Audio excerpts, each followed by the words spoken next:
Hello दोस्तों, स्वागत है आप सबका एक बार फिर से हमारे YouTube channel the learning curve y GM sir में। दोस्तों, हम लोग सॉल्व कर रहे हैं इस वक्त क्लास 12 की केमिस्ट्री से जो भी इम्पोर्टेंट क्वेश्चन थे और आपके बोर्ड एग्जाम 2024 में आने वाले हैं। तो अभी हम लोग विलियन चैप्टर से न्यूमेरिकल सॉल्व कर रहे थे और आज हम सॉल्व करेंगे दो क्वेश्चन। एक तो हम करेंगे राउल्ट का नियम, जो कि थ्योरी आपसे पूछी जाती है, और दूसरा इसी से जुड़ा हुआ है एक न्यूमेरिकल जिसमें आपसे वाष्प दाब यानी वेपोर प्रेशर से जुड़ा हुआ क्वेश्चन पूछता है।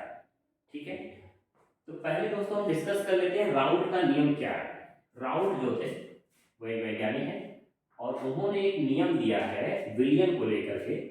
इन्होंने कहा कि अगर आप कोई ऐसा विलियन ले रहे हैं जिसमें विलेय और विलायक दोनों द्रव अवस्था में हो, लिक्विड स्टेट, विलेय और विलायक दोनों कैसे हो, द्रव अवस्था में हो, दोनों को आपने मिक्स किया, तो उन दोनों में से जिसका भी जो आंशिक दाब होगा, जैसे आपने विलेय लिया और विलायक दोनों को आपस में मिला दिया, दोनों ही कैसे थे, द्रव अवस्था में थे, लिक्विड स्टेट में थे। तो लिक्विड के अंदर भाई एक गुण होता है कि वो जब गर्म करते हैं उसे तो वो वाष्प में बदलता है, वेपोर में बदलता है।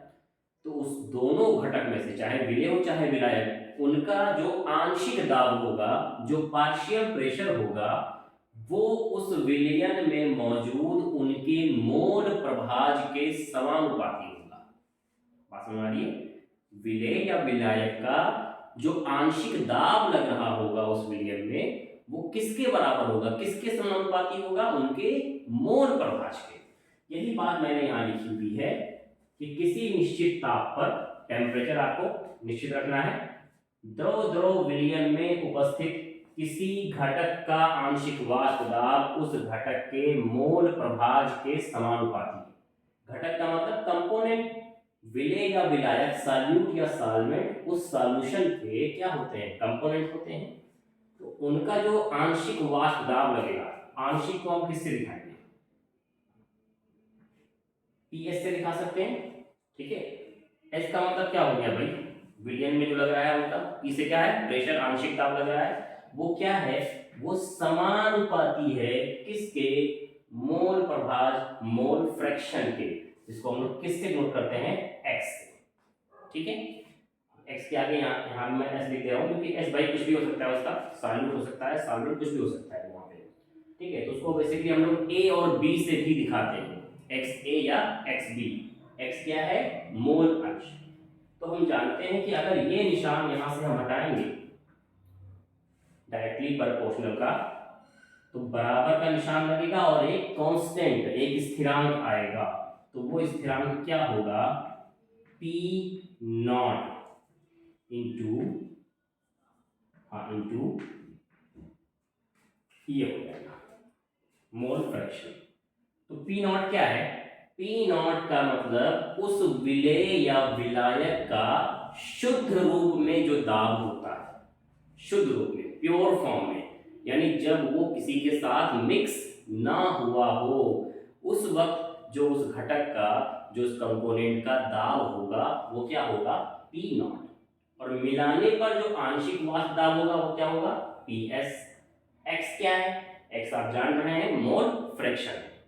ठीक है, तो ये आपका जो है राउल्ट का नियम था और इसके ऊपर क्वेश्चन भी पूछता है, ग्राफ से भी पूछता है, और इसी में क्वेश्चन बनता है आदर्श और अनादर्श विलयन के बारे में, जो हम लोग आगे डिस्कस करेंगे। क्योंकि अभी मैं छोटी छोटी वीडियो बना रहा हूं, तो मैं पहले न्यूमेरिकल सॉल्व करता हूं इसको लेकर के। ठीक है, तो ये आपका एक जो है इक्वेशन बन रहा है राउल्ट के नियम से कि पी एस इक्वल टू क्या होता है, P not into x. Okay, तो अब हम लोग न्यूमेरिकल से सॉल्व कर लेते हैं। एक न्यूमेरिकल जो आपके एग्जाम में अक्सर पूछता है, और वो है वाष्प दाब में अवनमन के ऊपर, वाष्प दाब में अवनमन, यानी जो वेपोर प्रेशर होगा उसमें क्या आएगा, उसमें कमी आएगी, वो घटेगा। कब घटेगा, अगर हम किसी विलायक में कोई अवाष्पशील विलेय मिला देते हैं। कोई हमने सॉल्वेंट लिया, उस सॉल्वेंट के अंदर हमने ऐसा सॉल्यूट मिलाया जो अवाष्पशील है यानी वह प्योर नहीं बना रहा है, जब कम मात्रा में बना रहा है तो उसको मिलाने से उस विलयन के वाष्प दाब में क्या हो जाएगा, कमी आ जाएगी। तो इस पर देखिए क्वेश्चन कैसे पूछता है। क्वेश्चन में पूछा गया है 50 डिग्री सेंटीग्रेड तापमान पर जल का जो वाष्प दाब है, एक टेम्परेचर लिया गया है कितना 50 डिग्री सेंटीग्रेड, उस पर जो पानी है वाटर है उसका जो वाष्प दाब है वह प्योर प्रेशर वो कितना है 92 mm। mm क्या है भाई, प्रेशर जिसको हम डिनोट करते हैं mmHg से। फिर कह रहा है कि किसी पदार्थ के 18.1 ग्राम को 100 ग्राम जल में घोला गया। पानी यानी विलायक है भाई, जिस चीज में घोलते हैं वो विलायक होता है, जिसको घोलते हैं वो विलेय होता है। तो पानी में घोला गया, पानी कितना था 100 ग्राम, और उसमें हमने कितना पदार्थ घोल दिया है 18.1 ग्राम। फिर कह रहा है कि इसको घोलने पर जो विलयन मिला 18.1 ग्राम को 100 ग्राम जल में घोलने पर जो विलयन मिला है उस विलयन का वाष्प दाब कितना हो गया 87 mm। पहले कितना था 92, अभी कितना हो गया 87 यानी घट गया। तो विलेय पदार्थ का आणविक द्रव्यमान, आणविक मींस मॉलिक्यूलर, मॉलिक्यूलर मास पूछ रहा है यहाँ पे, स्मॉल एम, स्मॉल एम पूछ रहा है। तो अब यहां पर हमें ध्यान रखना है कि फार्मूला कौन सा लगाएंगे, क्योंकि क्वेश्चन में वाष्प दाब दिया हुआ है तो हम फार्मूला लगाएंगे PS minus P not upon, एक मिनट कर यही फार्मूला, पहले हम रखेंगे P not minus PS upon P not. समझिएगा P नॉट क्या है, P नॉट होता है किसी पदार्थ का शुद्ध अवस्था में वाष्प दाब, यानी जब उसमें कोई चीज मिक्स ना हुई हो तो वो उसकी प्योर फॉर्म होती है, और उस वक्त उसका वाष्प दाब जो होता है वो P नॉट से प्रदर्शित करते हैं। PS का मतलब हो गया जब हमने उसमें कोई चीज मिला दिया तो उसका वाष्प दाब कितना हो गया, ठीक है। इज इक्वल टू क्या होगा x a या b, जो भी आप नोट कर सकते हो, यानी विलेय का यहाँ पे जो है मोल प्रभाज, मोल फ्रैक्शन, ठीक है। तो विलेय को अगर आप a दे रहे हो तो a रखेंगे, अगर b लिख रहे हो विलेय को तो यहाँ पर x b रखेंगे। तो x क्या है, मोल फ्रैक्शन है। अब इसको जो है ओपन कर लें, क्योंकि इसको अगर ओपन नहीं करेंगे तो हमें m नहीं मिलेगा। तो XA का फार्मूला क्या होता है, जिसका हमें निकालना हो मोल उसका ऊपर रखते हैं और नीचे जो है टोटल मोल रखते हैं। ये मान लो मैंने कैपिटल रख दिया, जिसको मैं NB भी लिख सकता था, स्मॉल NB भी इसको मैं लिख सकता हूँ, लेकिन मैंने अभी कैपिटल लिख दिया। ये विलायक का मोल है, किसका है, विलायक का। अब समझिएगा यहाँ पर कि जब इस चीज को हम खोलेंगे Na को, जब मोल को भी हम खोलेंगे तो N बराबर फार्मूला क्या होता है W/N, ठीक है। और राउल्ट के नियम से जो ये नीचे वाला Na है इसका जो मान होता है वो 1 मानते हैं, क्योंकि हम हमेशा ये जो क्वेश्चन सॉल्व कर रहे होते हैं, या आप ऐसे कह लो कि जो राउल्ट का नियम है वो कौन से विलयन पर अप्लाई होता है, तनु विलयन पर। तनु का मतलब डाइल्यूट फॉर्म, ठीक है। डाइल्यूट फॉर्म में राउल्ट का नियम अप्लाई होता है, इसलिए ये वाला Na हम क्या मान के चलते हैं 1, और अगर इसको 1 मान के चलते हैं तो Na+1 क्या हो जाएगा, वो केवल Na ही बचेगा, यानी कैसा रहेगा ये Na/Na, कुछ इस तरह से रहेगा। अब ये जो कैपिटल N है वो क्या है, विलायक का द्रव्यमान, सॉरी विलायक का मोल है। Na स्मॉल वाला क्या है, विलेय का मोल है। तो इसको हम ऐसे लिख सकते हैं, मोल बराबर W/N, और नीचे भी मोल बराबर क्या होगा W/N। भाई विलायक को मैंने कैपिटल ले लिया है, विलेय को मैंने स्मॉल ले लिया है, तो अब ये पूरा फार्मूला क्या बनेगा, ये जो है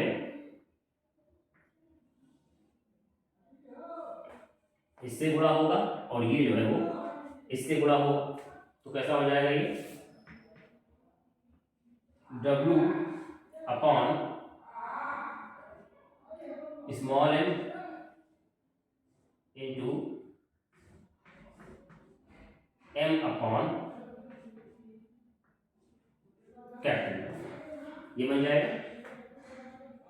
ठीक है, तो x a की जगह हम ये वैल्यू रख सकते हैं, x a की जगह। समझ में आया ये?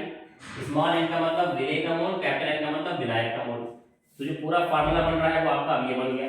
इसको मैं जल्दी दूं अच्छे से फार्मूला, क्योंकि नीचे और शायद आपको दिख नहीं रहा होगा, थोड़ी सी दिक्कतें हो रही हैं अभी, मैं बाद में सेटअप को सही करूंगा अपना। और तो पूरा फार्मूला क्या बन रहा है, P nought minus P S upon P is equal to small w into capital M upon small m into capital W। Value रखिए, पी नॉट शुद्ध जो है वाष्प दाब क्या था भाई उसका, वो था यहाँ पे देखिएगा 92 था जल का वाष्प दाब, जब तक उसमें कुछ मिलाया नहीं गया था।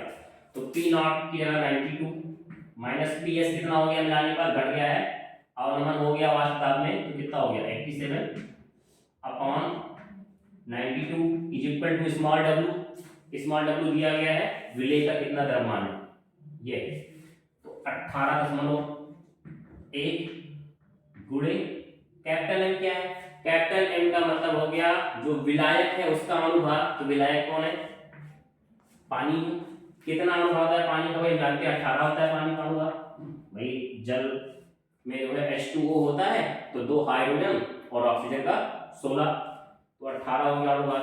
नीचे स्मॉल m ही हमें निकालना है, विलेय पदार्थ का आणविक द्रव्यमान, तो स्मॉल m निकालना है इनटू कैपिटल W विलायक का दिया गया द्रव्यमान। कैपिटल W मतलब विलायक का, विलायक यानी पानी, कितना दिया गया है 100 ग्राम, तो ये 100 हो गया, बराबर। सॉल्व करिए इसको भाई, यहां पर 92 में 87 घटेगा तो ये हो गया 5/92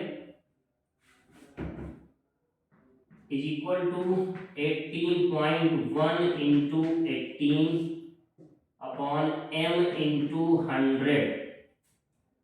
तो m को अगर हम इधर ले जाएंगे, क्योंकि हमें m ही निकालना है, तो ये क्या हो जाएगा, m बराबर 5 नीचे आ जाएगा, बाकी ऊपर रहेगा 92 इंटू 18 इंटू 18.1 अपॉन 5 इंटू 100। तो थोड़ा सा बड़ा है ये मल्टीप्लाई, जब इसको आप सॉल्व करोगे तो तकरीबन आपका ये आंसर आएगा 59 के करीब। ठीक है, तो 59 इसका क्या हो जाएगा, आणविक द्रव्यमान। आई होप दोस्तों ये समझ में आया हो। अगर कोई भी दिक्कत होती है तो मुझे कमेंट में ज़रूर बताएं। मुझे पता है कि थोड़ी सी लाइटिंग की प्रॉब्लम हो रही है, बोर्ड में थोड़ी दिक्कत हो रही है, लेकिन मैं इसको सही करने की कोशिश कर रहा हूँ। और उसके अलावा अगर मैं समझाने में आपको चीज़ें समझ में आ रही हो तो हमारे चैनल को सब्सक्राइब करें और अपने दोस्तों को शेयर करें।